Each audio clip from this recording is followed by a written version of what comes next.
No voy a ser el amor del villano. Bombones, espero que todos estén muy bien y también sus seres queridos. Vamos a iniciar con este 13º resumen de esta grandiosa historia. Capítulo 92. Paulette notó que Belle se veía un poco agotada, así que con voz suave le preguntó si se encontraba bien. La condesa le respondió que sí, aunque lo que realmente la tenía inquieta era ese cuaderno que su padre había desenterrado de la tumba de algún pariente. Paulette, siempre atenta, confirmó que había escuchado lo mismo de su madre, aunque no conocía mayor detalles. Belle las miró con seriedad y le dijo que los rumores no eran ciertos.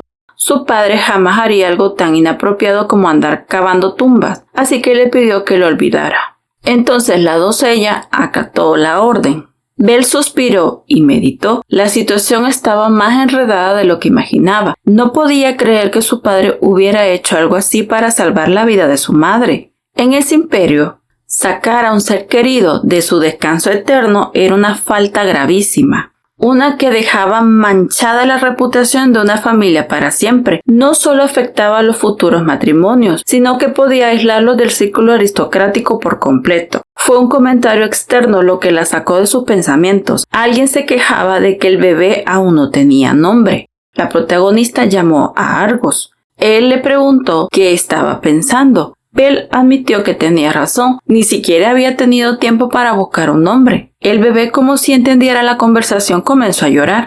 Ella le habló con ternura, preguntándole qué le pasaba, si acaso no quería ser nombrado, pero si había logrado sobrevivir a una situación tan crítica como la que le hizo pasar su propia madre, entonces tenía bien merecido el nombre de Iván. Le deseó una vida extraordinaria. Dato curioso, ese nombre viene del hebreo Yohanan o Yoshanan y significa Dios es misericordioso. Sigamos. Su prometido, algo confundido por la actitud de Belle, quiso saber si ella estaba molesta, si acaso había hecho algo para enfadarla. Belle le respondió que no era eso y le contó que había encontrado el cuaderno de navegación. Argos le dijo que debería de estar feliz, que ahora podría resolver el misterio de la magia negra de sus padres. Pero Belle le externó que no sabía cómo decirle que no podía prestarle ese cuaderno por ahora. La condesa meditó otra vez. Si seguía los pasos de su padre y comenzaba a excavar tumbas, podría perder su título, sus propiedades y hasta acabar en la cárcel. Pero no pensaba permitir que Argos supiera eso. Le había ocultado cosas desde que se conocieron y también durante su relación, así que no sabía cómo podría compensarlo. Argos, mientras la abrazaba, le dijo que todo estaba bien, que esperaría hasta que ella lo terminara de usar para entonces poder verlo.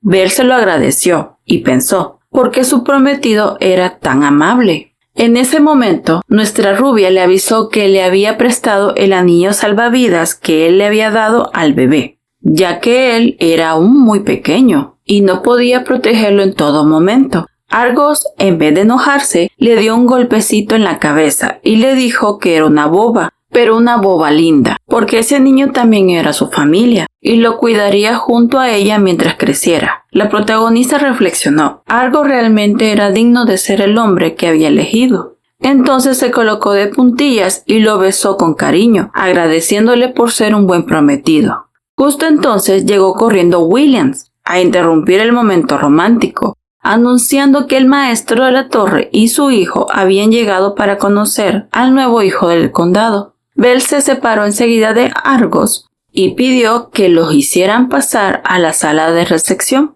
Ya reunidos, comenzaron a hablar del escándalo durante la fiesta de sucesión del título. Aunque ellos se disculparon por haber armado tanto lío en la mansión, Belle les agradeció que al menos no destruyeran su salón de fiesta. La conversación cambió de rumbo al ver a Iván. Le preguntaron si era su hermano. Ella afirmó que sí, destacando lo adorable que era. Tren, con los brazos cruzados y sin mirar directamente, comentó que cuando él era un recién nacido era muchísimo más adorable. El maestro de la torre, avergonzado, le tapó la boca y destacó que no sabe cómo hablar con los bebés, pero sí le gustan. Aunque Trent balbuceó que no le gustan los niños. Tanto el mocoso como Iván pensaron lo mismo al instante. Especialmente este niño lo odió sin ninguna razón. Bombones. He conocido muchas personas que a primera vista detestan a alguien. E inclusive también fui blanco de una persona que me trató muy mal durante el tiempo que tuvimos que compartir. No tengo idea en qué se basa, pero doy gracias a Dios que superé esa etapa sin darle gusto de verme molesta. Volviendo con la escena, Belle le preguntó al maestro de la torre si le enseñaría magia y si durante sus clases podía usar matemáticas. El maestro se levantó emocionado y gritó, preguntándole si al fin quería aprender. Ella tranquila respondió que ahora tenía tiempo libre y deseaba instruirse en la magia que le permitiera sacar objetos encerrados en espacios confinados. Trent, entrometido, le preguntó si quería aprender eso para robar un banco, pero Belle aseguró que jamás haría tal cosa. El maestro le dijo que esa era una magia básica, algo que cualquier estudiante principiante podía aprender. Sin embargo, para hacerlo, debía convertirse en su alumna oficialmente. Y el primer paso era celebrar un banquete en el imperio, para así anunciarlo. Belle aceptó el trato y quiso sellarlo con un apretón de manos. Pero en ese preciso momento apareció el Papa. Gritó que se oponía completamente a esa situación. Le preguntaron qué hacía ahí el clérigo y él, avanzando con calma, dijo que no necesitaba aprender de ese maestro, porque él mismo podía enseñarle. Bombones. El bebé Iván ya va dando de qué hablar y esa rivalidad con Trent promete momentos muy divertidos. En fin, vámonos al siguiente capítulo. Capítulo 93. El maestro de la torre alzó la voz con toda la autoridad que le quedaba y gritó que se oponía rotundamente a lo que estaba ocurriendo. No podía creer cuán descarado resultaba ser el clérigo, quien sin vergüenza alguna se presentó ante ellos como si nada. Joao, con la tranquilidad de quien no se inmuta, le respondió que si el maestro puede visitar el condado, él también tiene derecho. Y por si fuera poco, soltó que el Papa era el hombre de la condesa. Belle, que escuchaba atónita, gritó que eso podía malinterpretarse y meditó, con un toque de preocupación, que ojalá Argos no captara lo dicho por Joao. No fuera a ser que quisiera hacerlo picadillo ahí mismo. El mago, sin dar tregua, aclaró que su intención al llegar era pedir disculpas. Pero el clérigo, muy digno, le dijo que ese también era su objetivo. Entonces el maestro declaró que la condesa ya había aceptado su propuesta y que si alguien se oponía era como ir en contra de la mismísima torre mágica. Joao, sin titubear, replicó que el templo representa la justicia y que la justicia nunca le ha tenido miedo al mal. Y justo cuando sus egos ya no cabían en la sala de recepción, parecía que iban a lanzarse hechizos o energías sagradas como sus próximos argumentos de discusión. Pero en eso apareció la condesa, para poner orden en su casa. Una vez más, fue la protagonista quien apagó el incendio antes de que llegara a la alfombra. Se sentaron todos, aunque la tensión aún flotaba en el ambiente. Entonces, la condesa le gritó con la autoridad de quien paga las cuentas, que ya era suficiente. Le recordó que ambos, grandes figuras del imperio, habían hecho un desastre en el salón de banquetes y les exigió que dejaran de pelear bajo su techo. Meditó que aunque tenían muchísimo dinero, eso no significaba que iba a permitir que aquellos dos personajes intentaran reducir su mansión a escombros. Acto seguido, lanzó la pregunta que todos estaban evitando: ¿cómo iba a elegir entre los dos? Argos le respondió con seriedad que aunque la decisión era solamente suya, la apoyaría sin importar cuál fuera. Belle se fijó en su hermanito y le preguntó si entendía lo que estaban hablando y si también pensaba en apoyarla. El pequeño, como buen rubiecito de la historia, emitió unos sonidos que parecía decir que sí. Ella meditó en silencio. Su agenda ya tenía marcado que quería aprender magia. La Cámara de Comercio, bajo la administración de su prometido, estaba funcionando a las mil maravillas. Pero había un detalle que no la dejaba tranquila. Heidi también estaba aprendiendo magia y Belle no quería quedarse atrás. Aún así, la decisión era compleja. Por un lado, los dos tipos eran enemigos jurados y eso le sumaba tensión al asunto. Además, su ejército aún no tenía la fuerza suficiente para sostener la Cámara de Comercio sin apoyo. Si el templo principal se muda al condado, muchos quedarían con la boca abierta. Pero si elegía aprender magia con el maestro de la torre, tendría que ver a Heidi todos los días. Y como están destinadas a ser enemigas, lo ideal era evitarse. Finalmente, Belle habló. Dijo que ya había decidido. El mago, con ese aire de confianza que lo caracteriza, le preguntó si ya había elegido la fecha para la ceremonia de inscripción oficial a la torre. Trent, con su personalidad embustera, añadió que si tenía dudas podía preguntarle sin problemas. Joao, algo irritado, señaló que la condesa ni siquiera había dicho a quién había elegido, así que debían de dejar de adelantarse tanto. Y tenía razón, porque Belle anunció quién había elegido como su maestro. Y vaya, fue una sorpresa. Era el Papa. Así sin rodeos. Tanto el mago como su hijo quedaron más que consternados. De inmediato cuestionaron su decisión y dijeron que ella no tenía permitido elegirlo. Argos, carraspeando la garganta, habló. Aunque había dicho que apoyaría cualquier decisión de su novia, no creía que el clérigo fuera la mejor opción. Belle le preguntó por qué pensaba eso.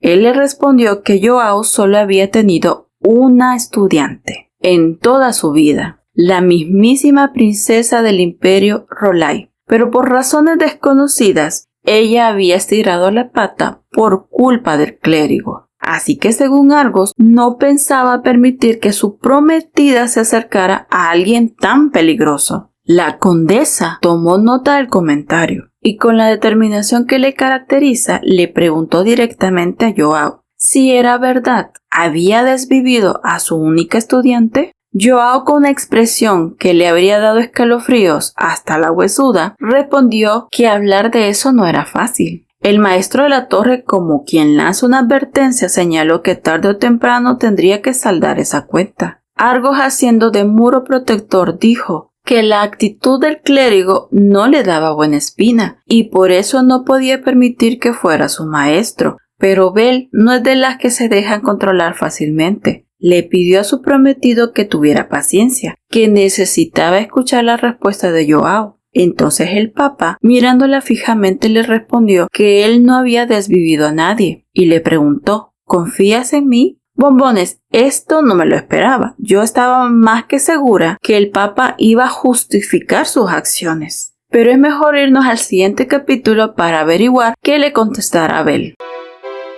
Capítulo 94.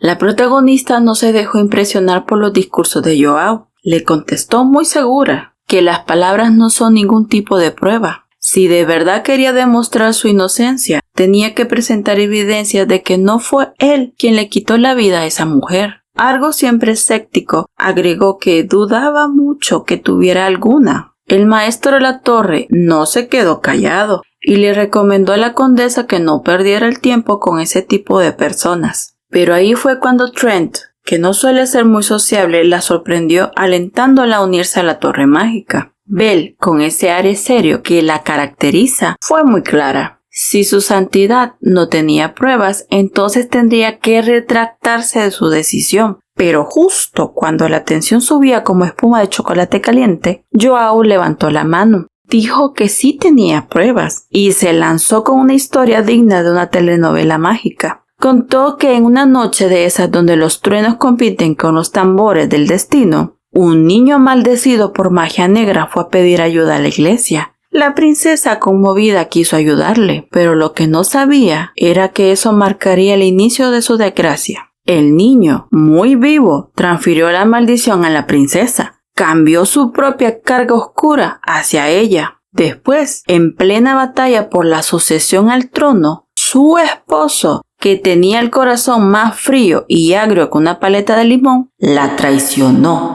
El Papa, al enterarse, quiso salvar a ambos, pero el principito desapareció y el cuerpo de la princesa fue lanzado al mar sin dejar rastro. Una historia digna de una tragedia con magia incluida. El maestro de la torre no se tragó ese cuentito.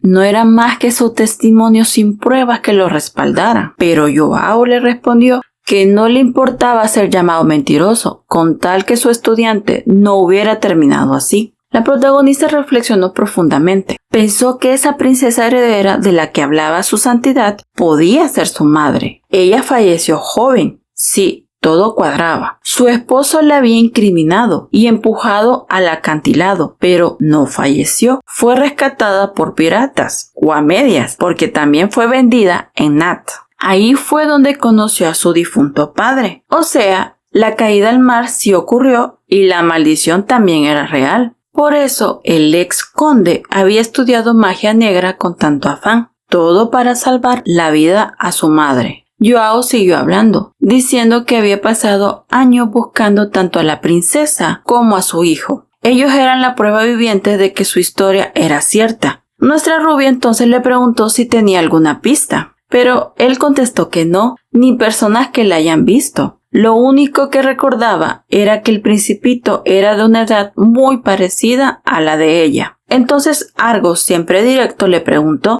si esa búsqueda tan larga no era solo para eliminar el problema desde la raíz. El maestro de la torre lo respaldó, diciendo que el papa solo le interesaba eliminar testigos, pero Joao lo negó con firmeza. Dijo que sabía que el principito tenía como fecha límite sus 25 años. Y no quería que eso ocurriera. El villano, tratando de refutar sus palabras, lo acusó de solo querer asustarlos. Pero Joao le respondió que durante todos esos años había buscado una solución para detener la maldición y que por fin la había encontrado. Lo único que le faltaba ahora era encontrar al hijo de su estudiante, porque no deseaba que otro inocente perdiera su vida. Y justo cuando el ambiente ya estaba cargado de tensión, Trent se quejó de un dolor. El maestro de la torre lo miró con preocupación y le preguntó qué le pasaba. El chico respondió que sentía algo extraño en su cuerpo. El maestro pensó si se trataba de magia negra y, tras un silencio, volteó hacia la condesa y pidió una habitación.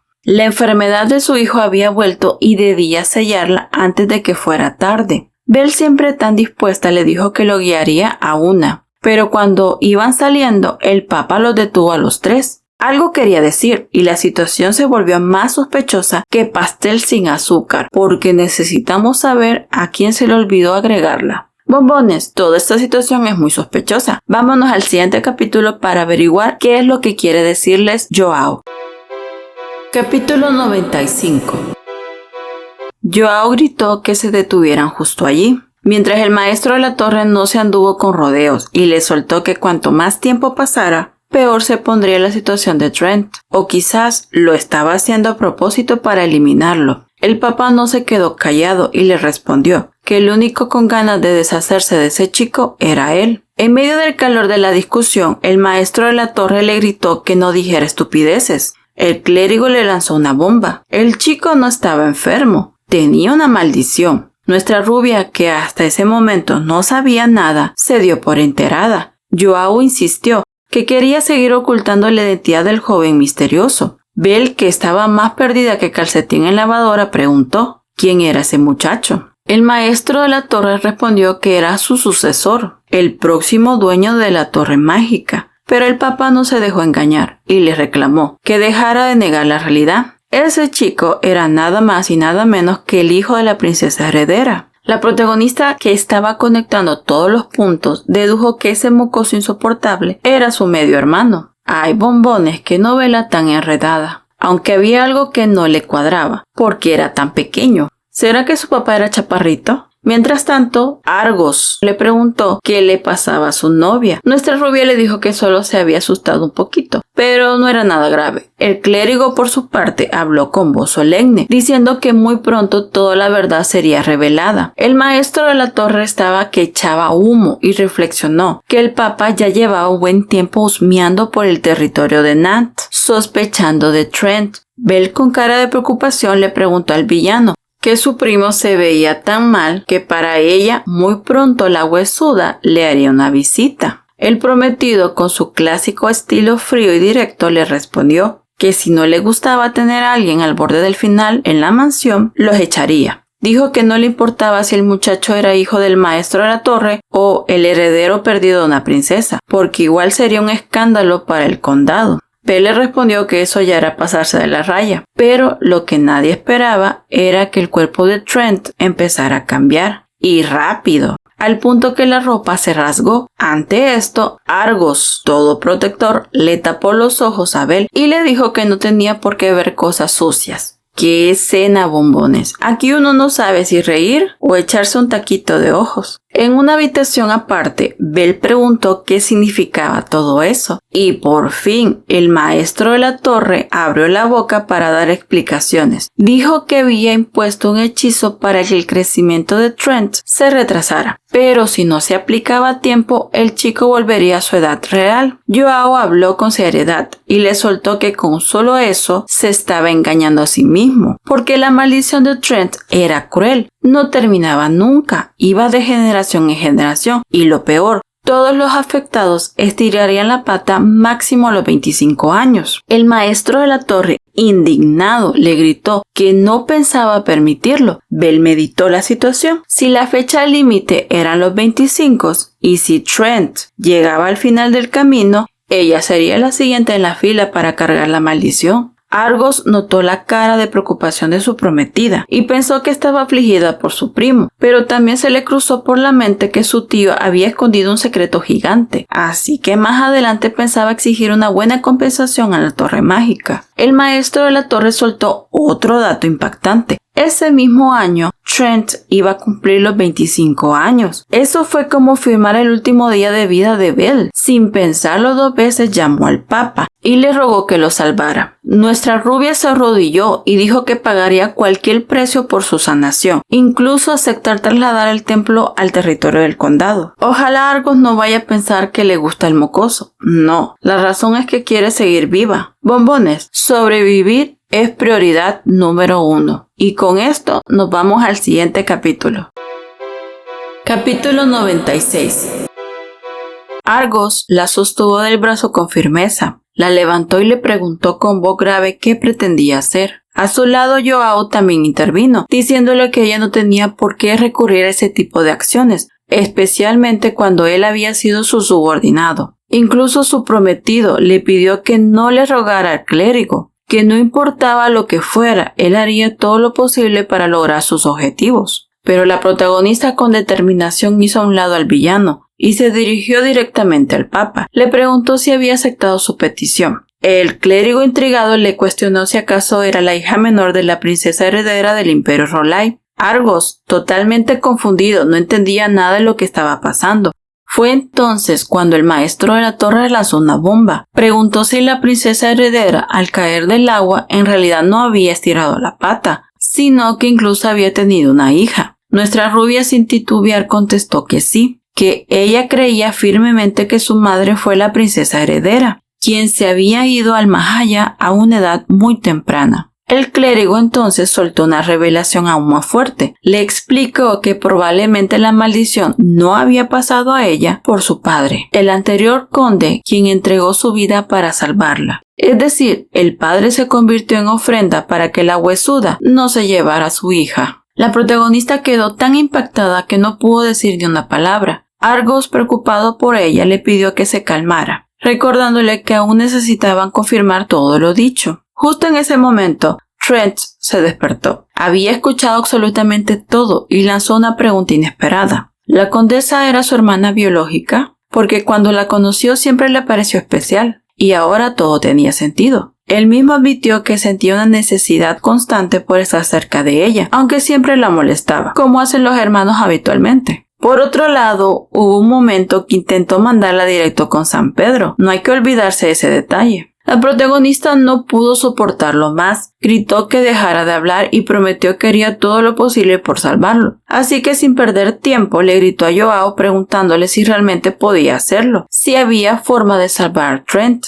Pero el clérigo con una expresión sombría le respondió que ya era demasiado tarde. Trent se había transformado conforme a la edad real que le correspondía, y ahora no había nada que hacer. De pronto, como si el universo respondiera a su desesperación, una pantalla del sistema se activó. Saludó a la anfitriona Belle. La condesa preguntó si acaso el sistema había aparecido para que ella fuera a ayudar al héroe o a la heroína de la historia. pero debido a su situación actual ya no era libre para hacerlo. Sin embargo, el sistema le recordó que aún tenía 2 deseos pendientes que no había utilizado, y fue allí cuando la protagonista no lo dudó ni un segundo. Le ordenó que le ayudara a retroceder antes de que fuera demasiado tarde. Necesitaba cambiar la trama de la historia. ¡Wow, bombones! En serio, este cómic nunca me deja de sorprender. Valió la pena cada segundo de espera. Si les ha gustado este resumen, les pido de corazón que escriban en los comentarios el emoji de los truenos, porque sí, tenemos que combinar con la ocasión. Hasta aquí hemos llegado con el 13º resumen de No voy a ser el amor del villano. Y créanme, se pone cada vez mejor. Nos vemos en el próximo video, mis adorables bombones. Por cierto, si desean apoyar a este canal, pueden hacerlo con su like, suscribiéndose y compartir el video con sus amigos o a quien pueda gustarle. También tenemos un canal de WhatsApp, el link está en la cajita de descripción. Por allí también tengo mi cuenta de PayPal, por si quieren brindar una ayuda extra a este humilde canal. Entonces sigan apoyando sus series favoritas. Gracias a todos por preferir nuestra versión. Y recuerden, bombones, en la dulcería siempre serán bienvenidos, así que pasa, toma asiento y endulza tu día.